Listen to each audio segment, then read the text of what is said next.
কাঁচা আমের সিজন প্রায় শেষের পথে। কিছু কাঁচা আম টুকটাক এখনো পাওয়া যাচ্ছে বাজারে। আর এই সময় টাটকা মৌলা মাছও বাজারে ভরপুর। তাই এই ঘরোয়া পুরনো দিনের পেট পটানো এই রেসিপিটি বানিয়ে ফেলুন মিস না করে। মৌলা মাছের আম চচ্চড়ি। প্রথমেই কড়াটা খুব ভালো করে হিট করে নিয়েছি।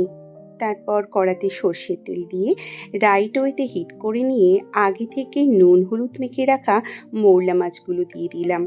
মিডিয়াম ফ্লেমে মাছগুলোকে আমি মুচমুচে লাল লাল করে ভেজে তুলব। By the way, hello everyone, আমি শ্রাবন্তী।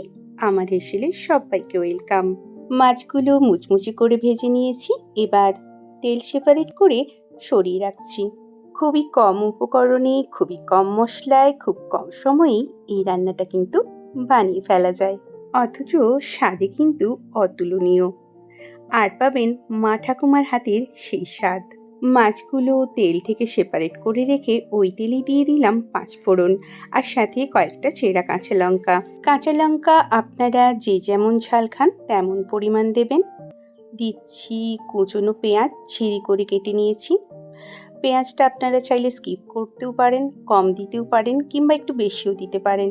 পেঁয়াজের ফ্লেভারটা আমার ভীষণ পছন্দের। পেঁয়াজটা আমি লাল লাল করে খুব ভেজে নেব না, একটু যা সটে করে নিলাম। তারপর দিয়ে দিচ্ছি ঝিরি ঝিরি করে কেটে রাখা আলু। আমি এখানে এখনই অ্যাড করে দিচ্ছি স্বাদ মতো নুন। নুনটা অ্যাড করে দেওয়ার ফলে আলু কিন্তু নাড়তে নাড়তেই সিদ্ধ হয়ে যাবে। আর আলু সিদ্ধ হয়ে যাওয়াটা আম দেওয়ার আগে খুব প্রয়োজন, তা নাহলে আলু কিন্তু শক্ত থাকবে। এই পর্যায়ে যখন আলুটা সেদ্ধ হয়ে গেল, তখন ঝিরি ঝিরি করে কেটে রাখা আমগুলো দিয়ে দিলাম। আমি ফ্লেমটা লো রেখে আলু কষাচ্ছিলাম, আর আম দেওয়ার পরেও ফ্লেমটাকে লোই রেখেছি। আমটা যখন অর্ধেক সেদ্ধ হয়ে আসবে, তখন এখানে অ্যাড করছি চিনি। যেহেতু টক স্বাদের হবে, তাই একটু ব্যালেন্স করার জন্য চিনি প্রয়োজন। সাথে দিলাম পরিমাণ মতো হলুদ আর সর্ষে বাটা। বাটি ধোয়া জলটাও অ্যাড করে দিলাম, আর পরিমাণ মতো জল অ্যাড করলাম। যেহেতু চচ্চড়ি, তাই বেশি পরিমাণ জল দেওয়ার কোনো দরকার নেই। আমার মনে হলো নুনটা একটু কম, তাই আবারও একটু নুন অ্যাড করে দিলাম। লো ফ্লেমে ফুটতে দিলাম। ফুটতে ফুটতে আলু যখন সেদ্ধ হয়ে যাবে, তখন আমি মাছটা অ্যাড করে দেব।